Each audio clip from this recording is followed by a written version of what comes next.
few months ago, I ran into about a dozen young 20-year-olds, guys and gals, and they were traveling around the United States together for protection and going from city to city looking for work. This is something that hasn't been seen since the Dust Bowl days and the Great Depression. More and more young people, they reported, are doing this just to try to survive. Here's a song from Charlie Poole and the North Carolina Ramblers.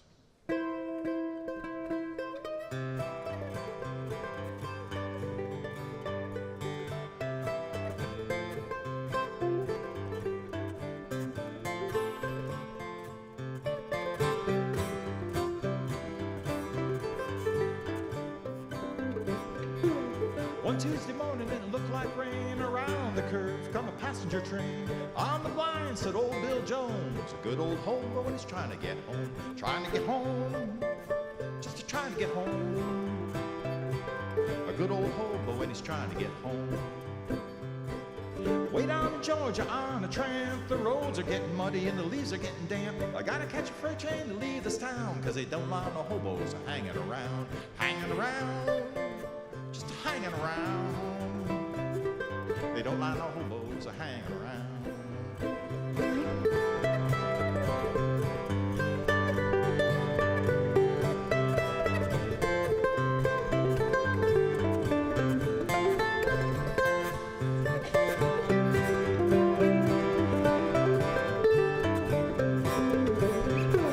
I left Atlanta one morning for a day. The brakeman said, you got to pay. I got no money, but I pawned my shoes. I wanna go west, I got the Milwaukee Blues. Milwaukee Blues, just the Milwaukee Blues.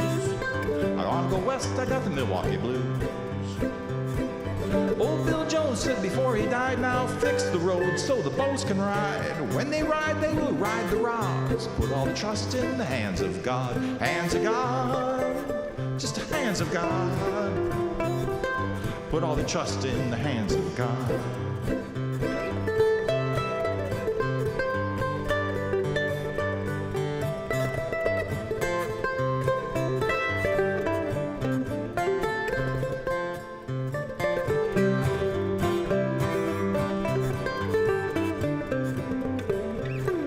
Old Bill Jones said before he died, now there's two more roads that he'd like to ride. The fireman said, what can they be? The Southern Pacific and the Santa Fe. Santa Fe, yes, the Santa Fe.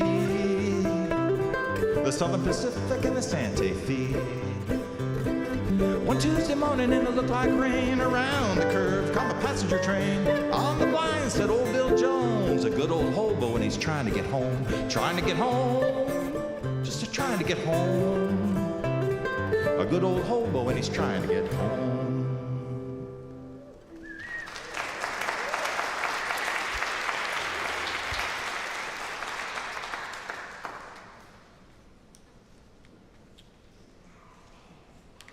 Friends, good morning. Let me make sure I'm on here. Welcome to worship in the beautiful and historic sanctuary of the Fountain Street Church in Grand Rapids, Michigan. Whether you're joining us in person today or joining us online, I want to welcome you to worship. My name is Nathan Dannison. I'm the interim minister here at Fountain Street. We're delighted to have you in this space where we draw a circle wider and wider every Sunday. I want to begin by celebrating some of our musical endeavors this summer. First of all, this past week we had an incredible children's music camp all week long here at the church, led by the amazing Noah Smith. Well done, Noah. That was fantastic.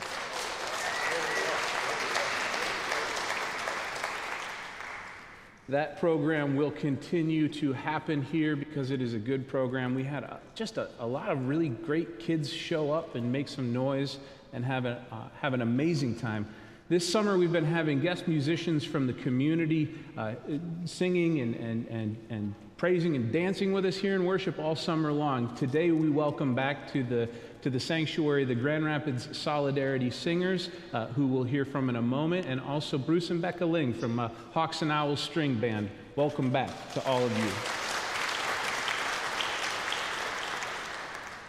A quick word of thanks. Our flowers here on the communion table and on the altar are a gift to the church from the family of Susan Olmsted Wold.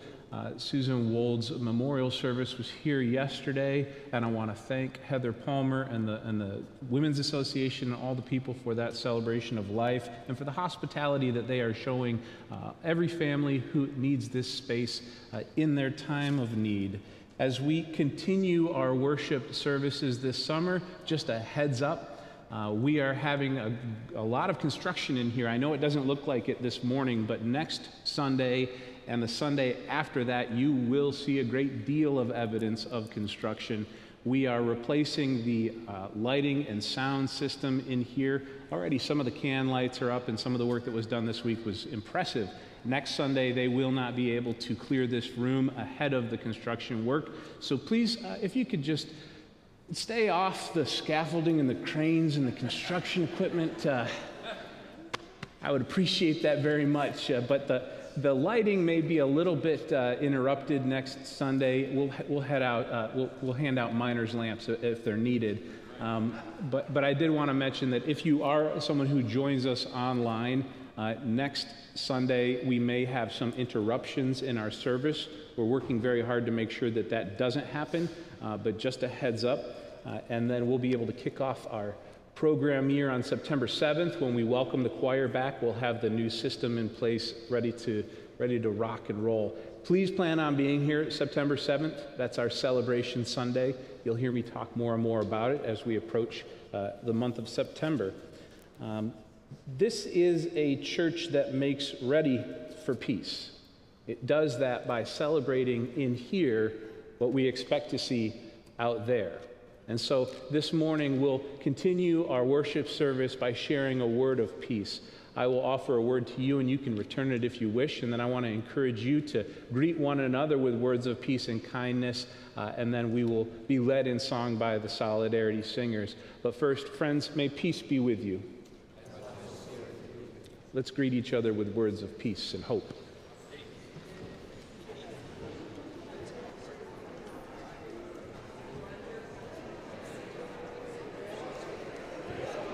Good morning, baby.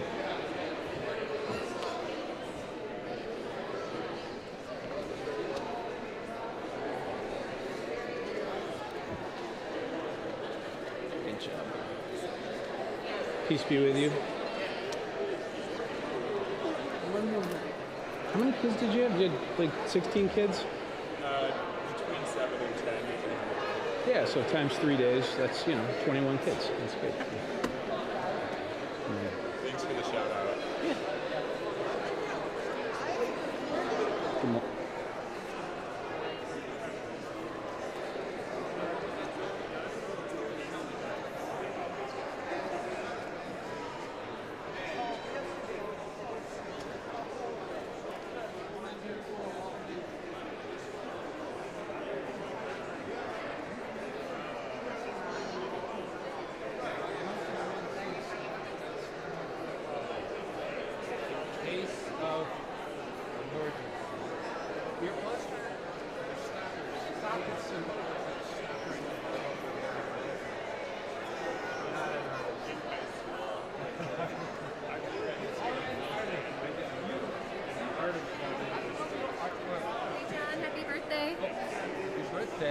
Thank you. Wasn't it? Yeah, right? Okay. Yeah. I'm looking forward to your group.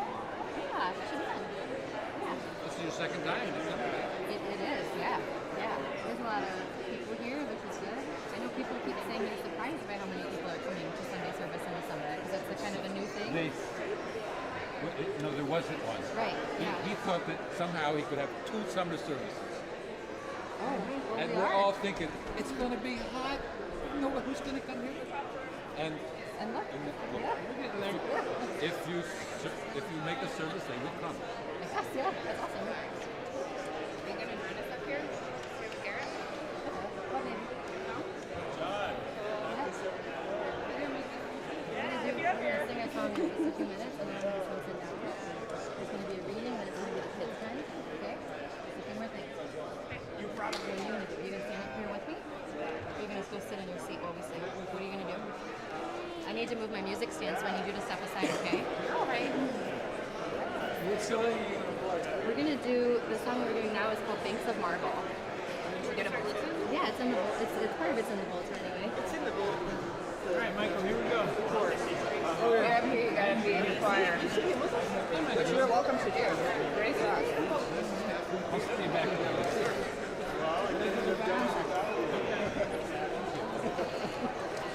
I knew that I didn't have our stars. I'm sure.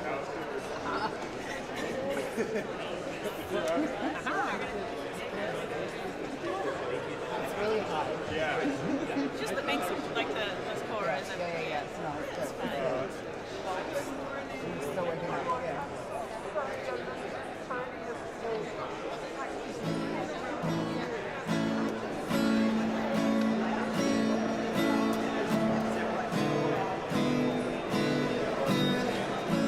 Let's go ahead and rise to our feet. We invite you to actually sit. Sorry. It's backwards in the bulletin. Sorry, this morning. Sit down. If you want to sing the chorus, you're more than welcome to. But yes, we'll be standing at a later time. Thank you.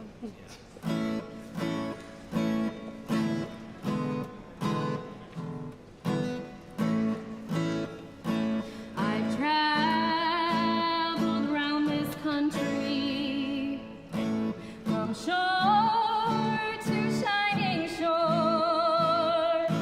It really made me wonder the things I heard and saw. I saw the weary farmer plowing sod and loam. I heard the auction hammer knocking down his home. But the banks are made of marble with a guard at every door, and the walls are soft with silver that the farmer sweated for. I saw the sailors standing idly by the shore. I heard the bosses saying, "Got no work for you no more." But the banks are made of marble with a guard at every door, and the walls are soft with silver that the sailors sweated for. I saw the weary miner scrubbing coal dust from his back. I heard his children crying, got no coal to heat the shack. But the banks are made of marble with a guard at every door, and the walls are soft with silver that the miners sweated for. I saw the people working throughout this mighty land. I prayed we'd get together and together make a stand. Then we might own those banks of marble with no guard at every door, and we share those walls of silver that we all have sweated for.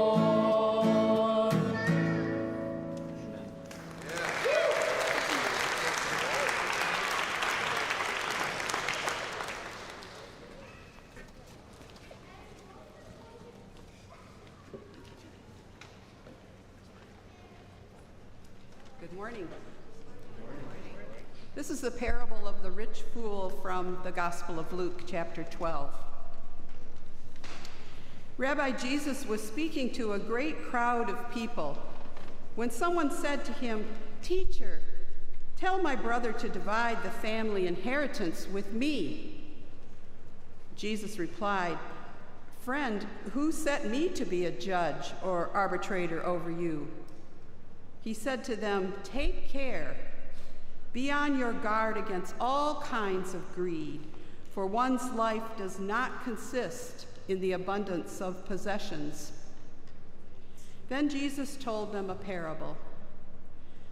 The land of a rich man produced abundantly, and he thought to himself, "What should I do, for I have no place to store my crops?" So he said, "I will do this. I will tear down my barns and build larger ones, and there I will store all my grain and my goods. And I will say to my soul, 'Soul, you have ample goods laid up for many years. Relax, eat, drink, and be merry.'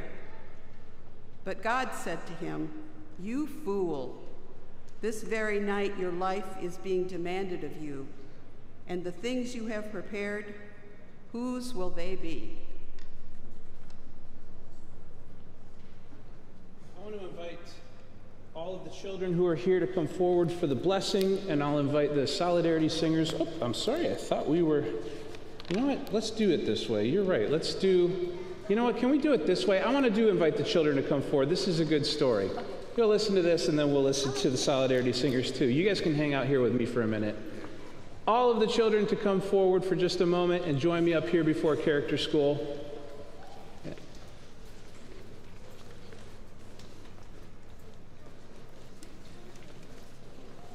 And you can join us up here too if you're a child at heart.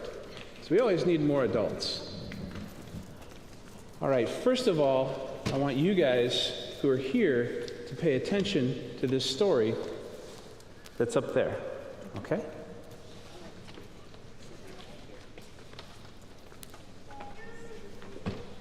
In the days of the Abbasid Caliphate, there lived a judge and a scholar who was a companion to Musa al-Hadim, alayhi al-salam. His name was Wahab ibn Amir, but he is known to all simply as Bahlul. Many considered him mad. This is one of his stories.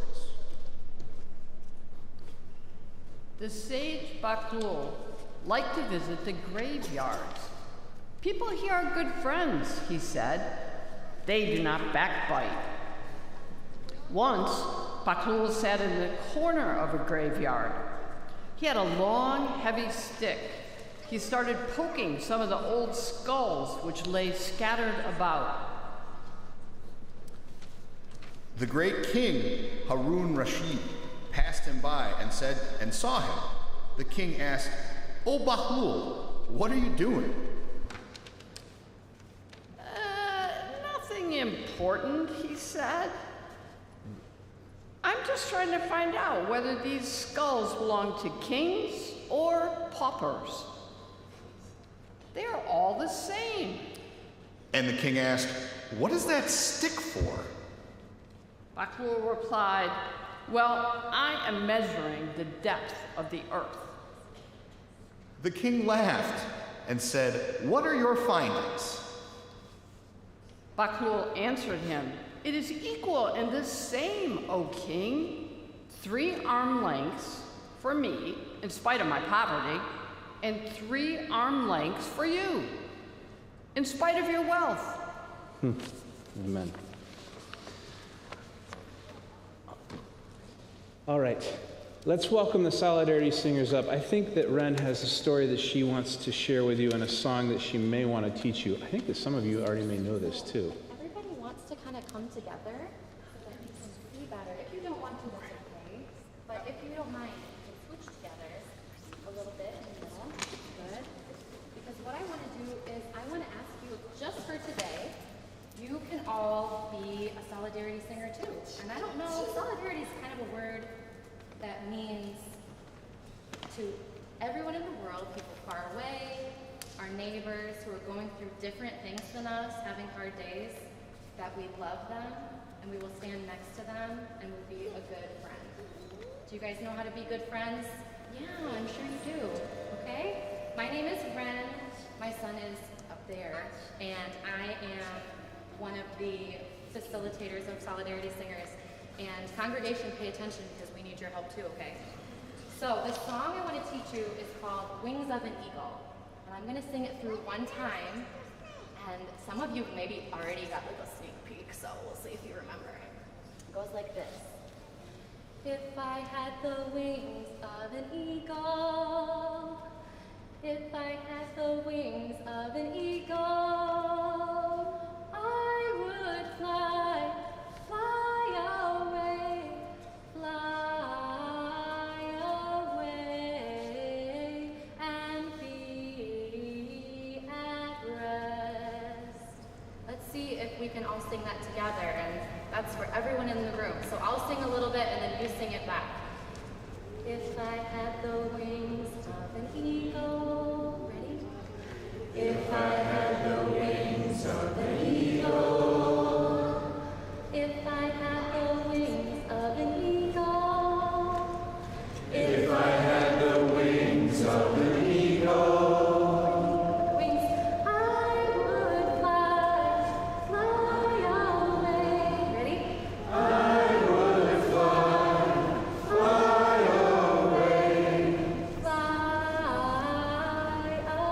away, and be at rest. That's long. You ready?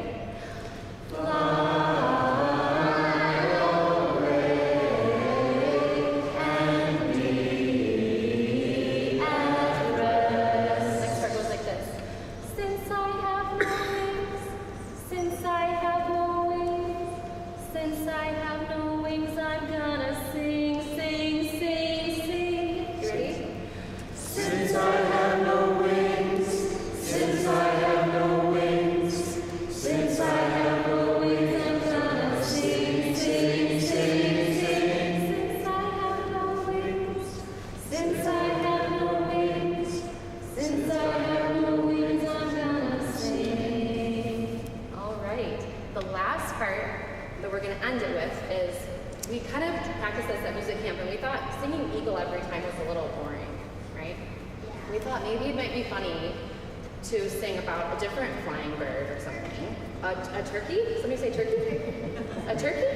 And then after we finish the song, we're going to all do our best impression of a turkey, obviously, right? Like, obviously. Okay, you ready? So we're going to do the whole song, but we're going to sing Wings of a Turkey, because it's way more fun. And then we're going to make turkey noises. Are you ready? Ready? All right. If I had the wings of a turkey, go. If I had the wings of a turkey, I would fly, fly away,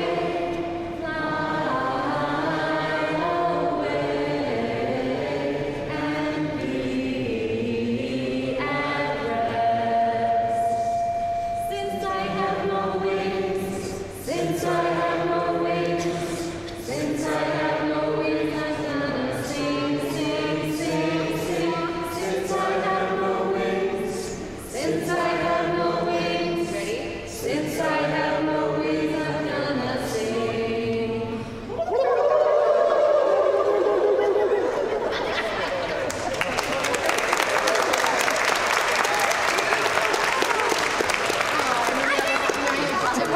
Closer. Well, next time, except since I can't be here next week. That would be fun too. I love it.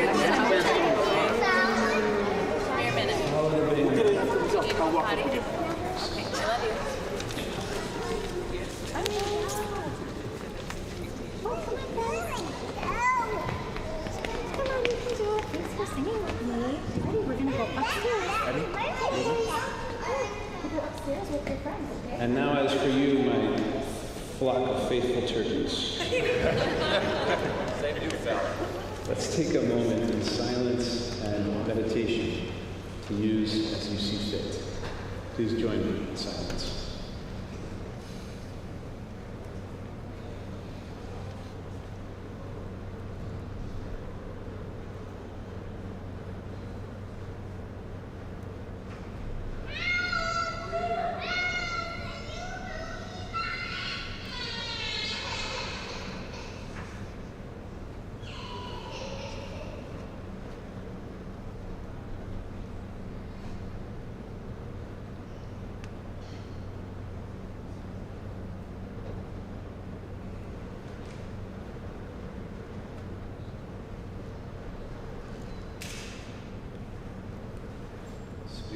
descend like a dove and give me words. Amen. Fountain Street Church, happy Sunday. Happy Sunday.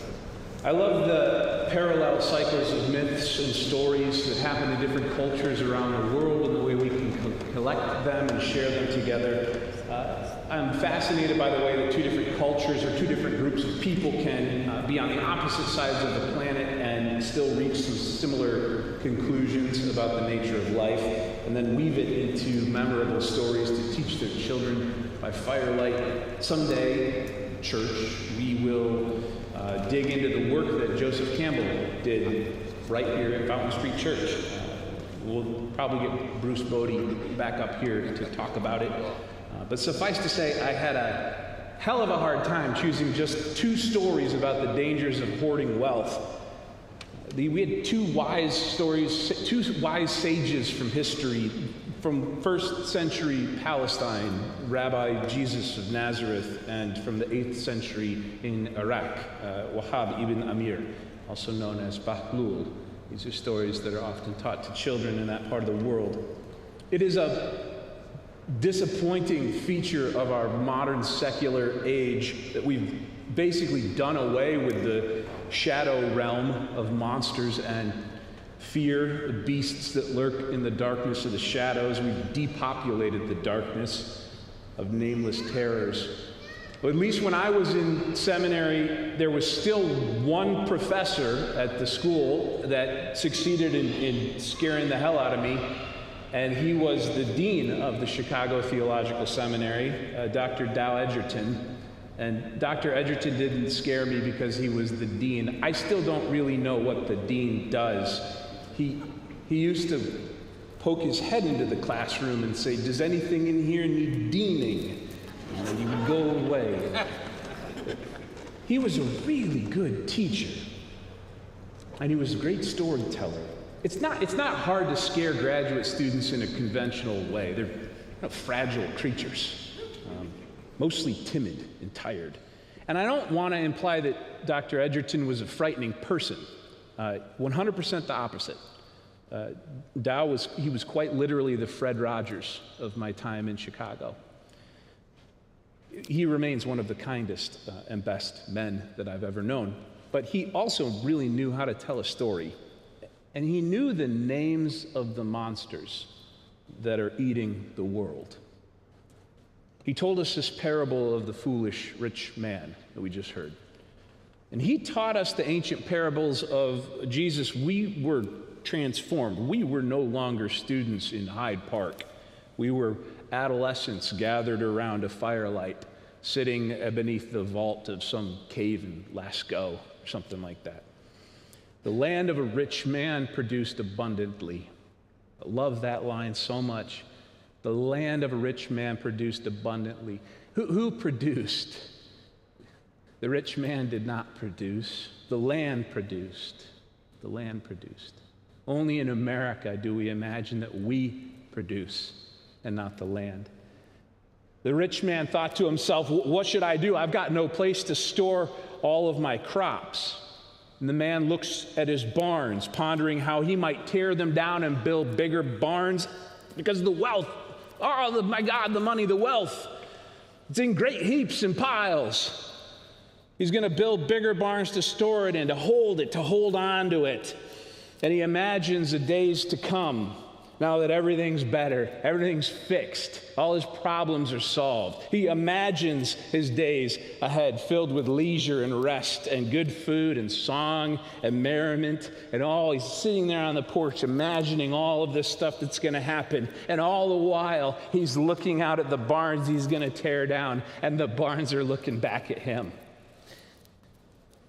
And they're cavernous and dark. And the barns are looking back at the idle rich man.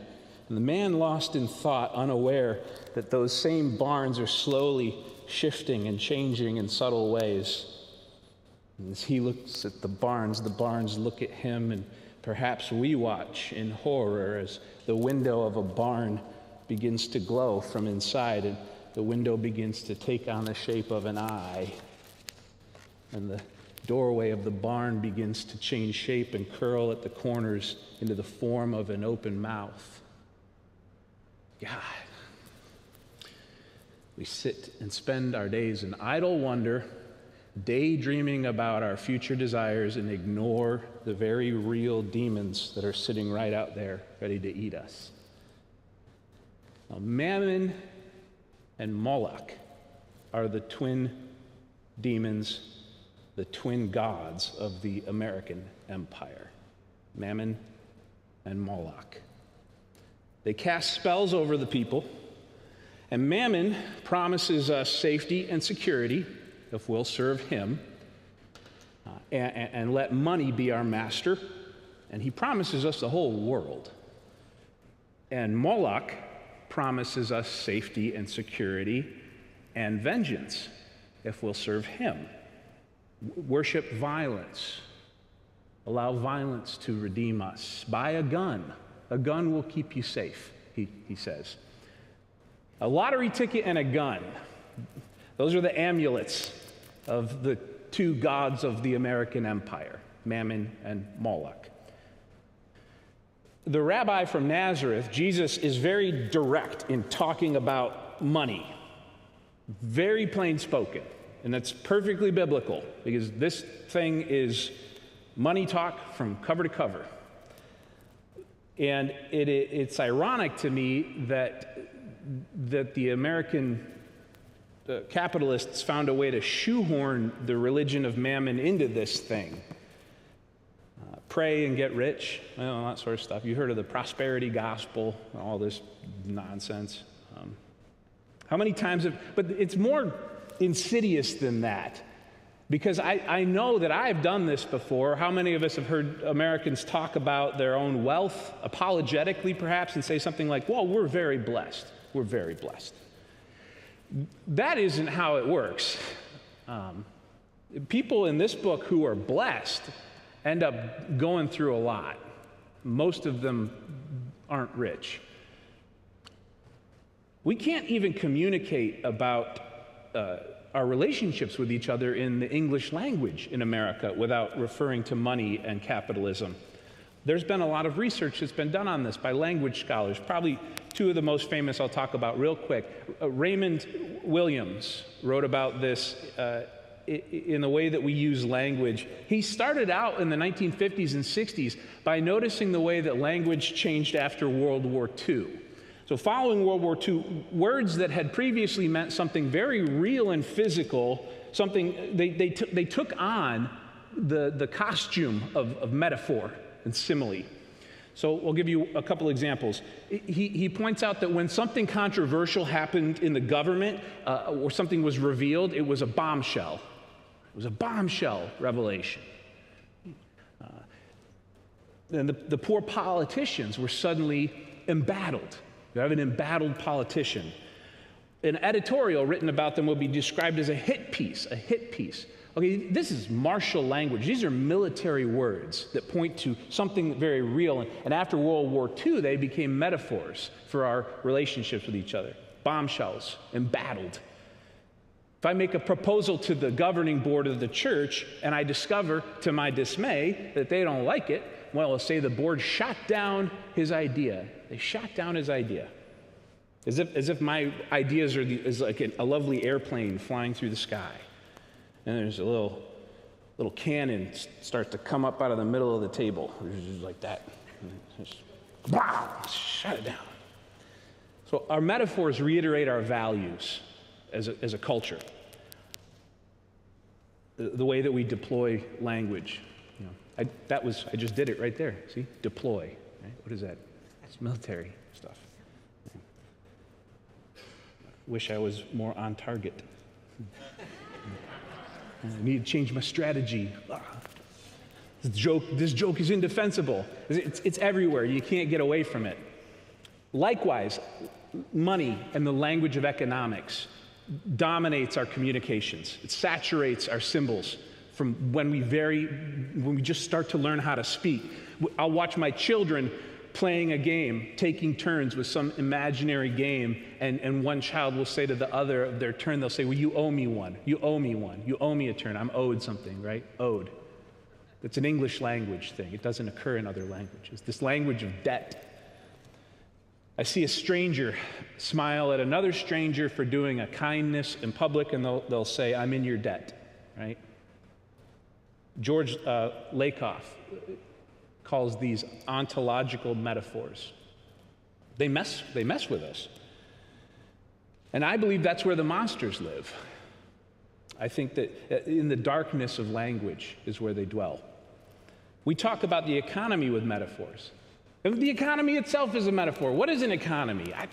Explain an economy to a 5-year-old. Oh, we've got these things called natural resources. We, by dint of the sweat of our brow, we convert them into commodities. Then we exchange commodities for other goods and services. The exchanging is called the economy. Jesus knew about economies. They had economies in first century Palestine. We've got to have an economy. I don't know what we'd do without an economy. Lord knows. If we didn't use labor to transform natural resources into commodities, and Karl Marx would have stuck to writing love poems, probably. And then we need to have scientists who study it. So we have economists, and they study economic indicators. And they measure things like how many of the natural resources are we turning into commodities, and how many people are busy doing that with their time, and then how many commodities are people trading their excess labor for, and who owns their excess labor, and all of that stuff. And then they measure consumer confidence, which I think is basically a measure of people's vibes about the economy. We need to know this stuff because apparently when those numbers that they measure are doing really well, we all get to have houses to live in and food to eat. And some of us can even go see a doctor when we get sick. And when the numbers are doing bad, well, apparently many of us have to sleep on the street and eat out of dumpsters, and people die from treatable diseases. That last point's really important because a lot of people today think that whether or not we have to sleep in the streets or go hungry is based on the number of houses we have or the amount of food that we grow. And nothing could be further from the truth. It's not rations that we pass around. There's loads of houses, loads of them. There's more houses, way more houses than we need. In America today, there's, depending on where you live, there's between 20 and 30 extra houses for every single homeless person living on the street. And there's tons of food, tons of it, all the food we produce on the planet. You could feed every single person on Earth three meals a day, all 8 billion humans, and you would still have enough food left over to feed another 4 billion humans.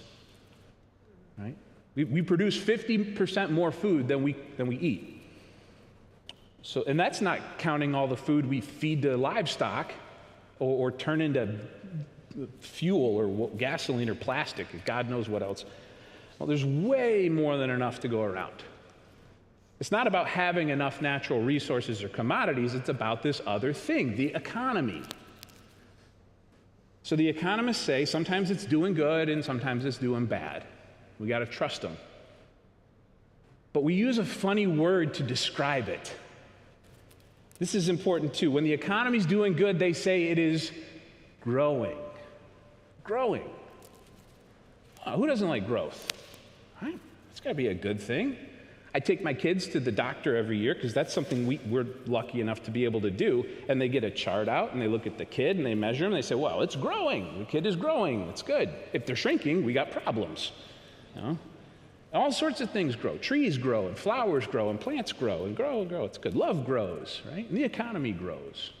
You know, in other languages, they talk about economy, they say it spreads, which I think that's a pretty good word, but we say it grows, all right? Does this mean we're going to get food and houses? No. The economy looks like it's growing gangbusters. But then why are more of us sleeping in the street and eating out of dumpsters? A rich man stares at his barns and imagines pulling them down to build bigger barns. It's growing, he thinks. It's growing. It's all mine. Something's wrong. The Old Testament writers, they didn't mess around with this stuff. They were pretty plain with their metaphors. Book of Proverbs, chapter 30, says, there is a generation whose teeth are like swords and whose fangs are knives, to devour the poor from off the earth and the needy from among us.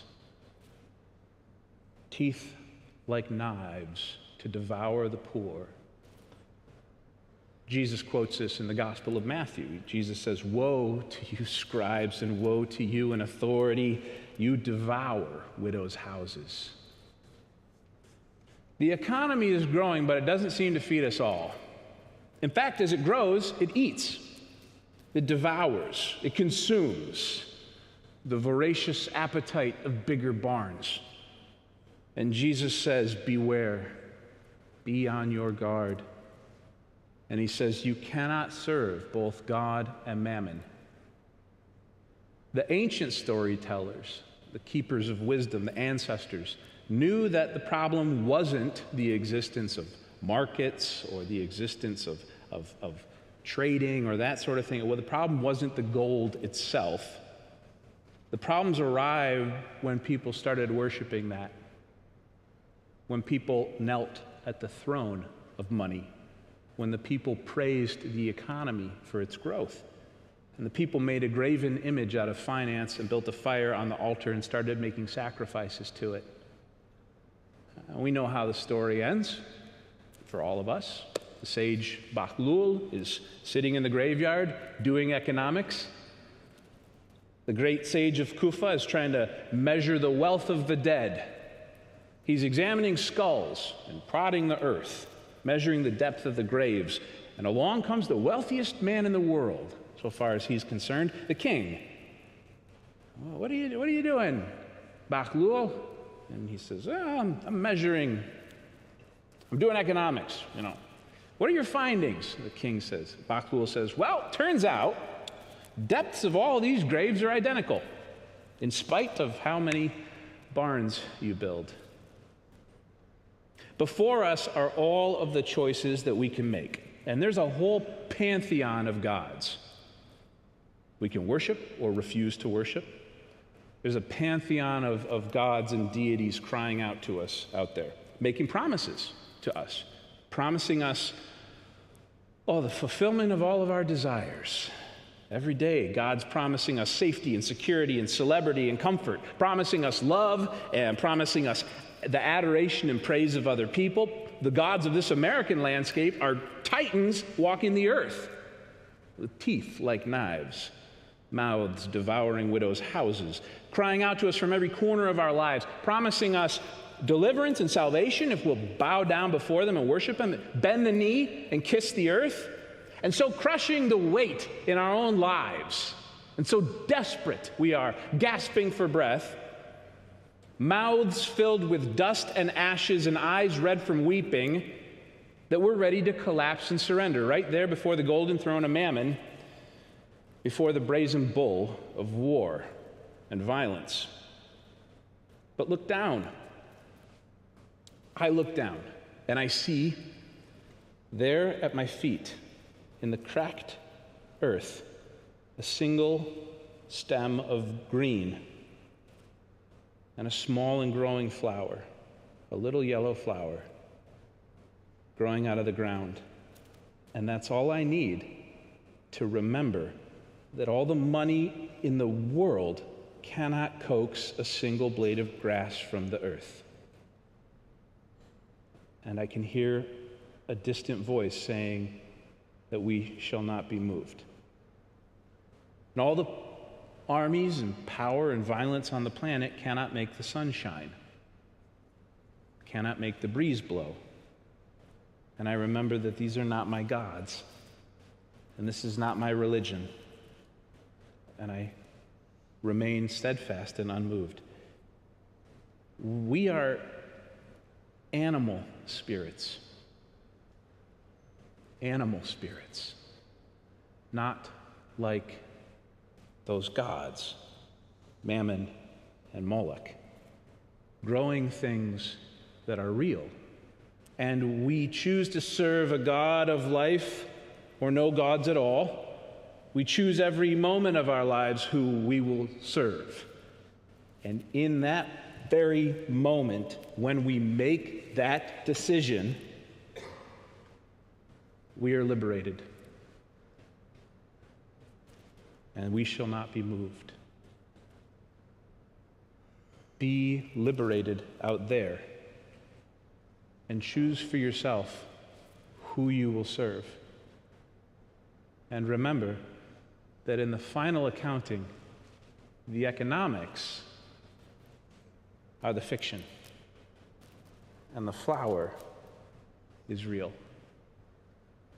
Amen.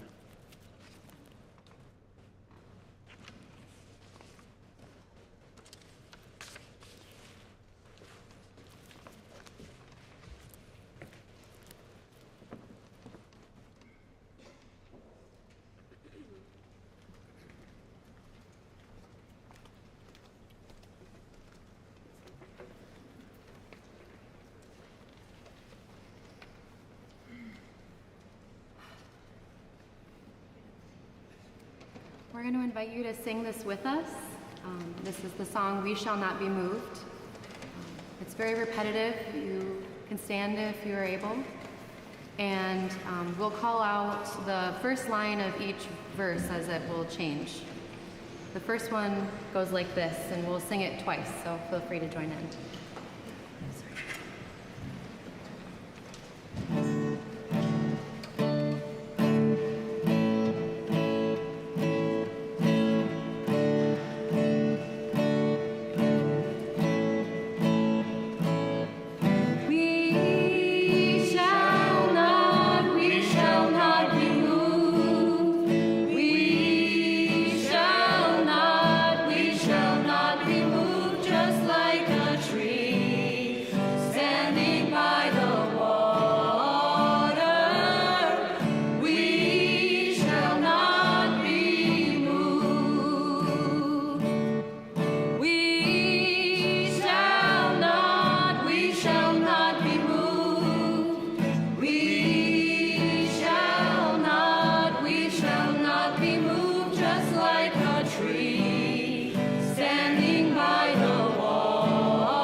Just like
the strength of the programs of this church, the good work that we're able to do out there, organizing for justice and supporting our community, all of it is sustained by your generous giving. And so at this time, as we welcome Hawks and Owls back to share some songs with us, I'm also going to invite the ushers to come forward and receive any gifts or offerings that you brought today to support the mission of Fountain Street. And thank you. Here's a timeless message from Stephen Foster from the 19th century.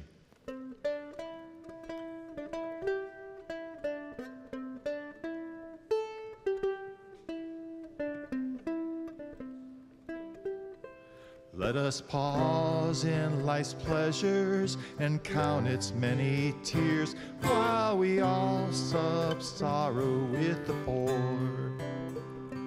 There's a song that will linger forever in our ears. Oh, hard times come again no more.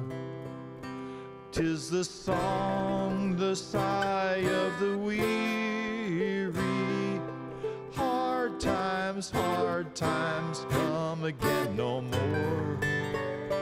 Many days you have lingered around a cabin door. Oh, hard times come again no more. While we seek mirth and beauty and music light and gay, there are frail forms fainting at the door. Though their voices are silent, their pleading eyes will say, oh, hard times come again no more. 'Tis the song, the sigh of the weary.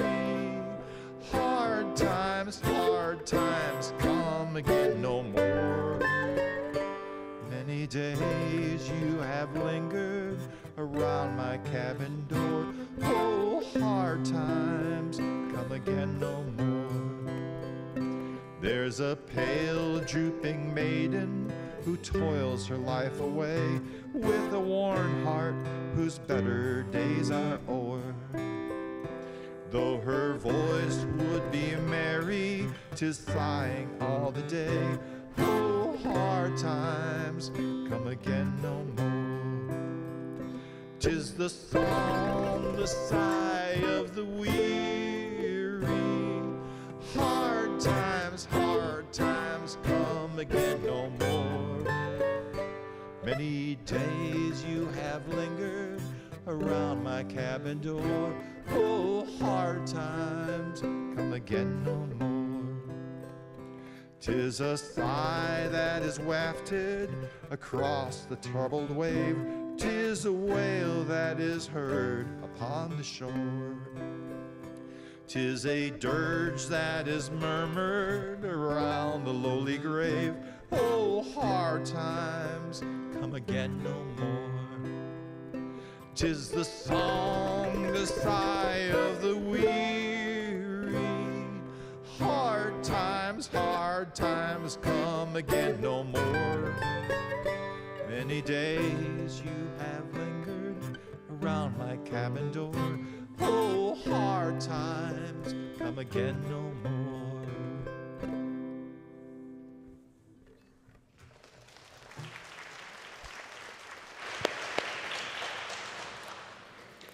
Into that world we go, remembering what is true and what is real. Look for the flower, and fear not the monsters. Let us go forth to seek until we return once more again in this space to celebrate one another and the future we hope to build. Go forth in peace, and so may it be. Amen.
Bye.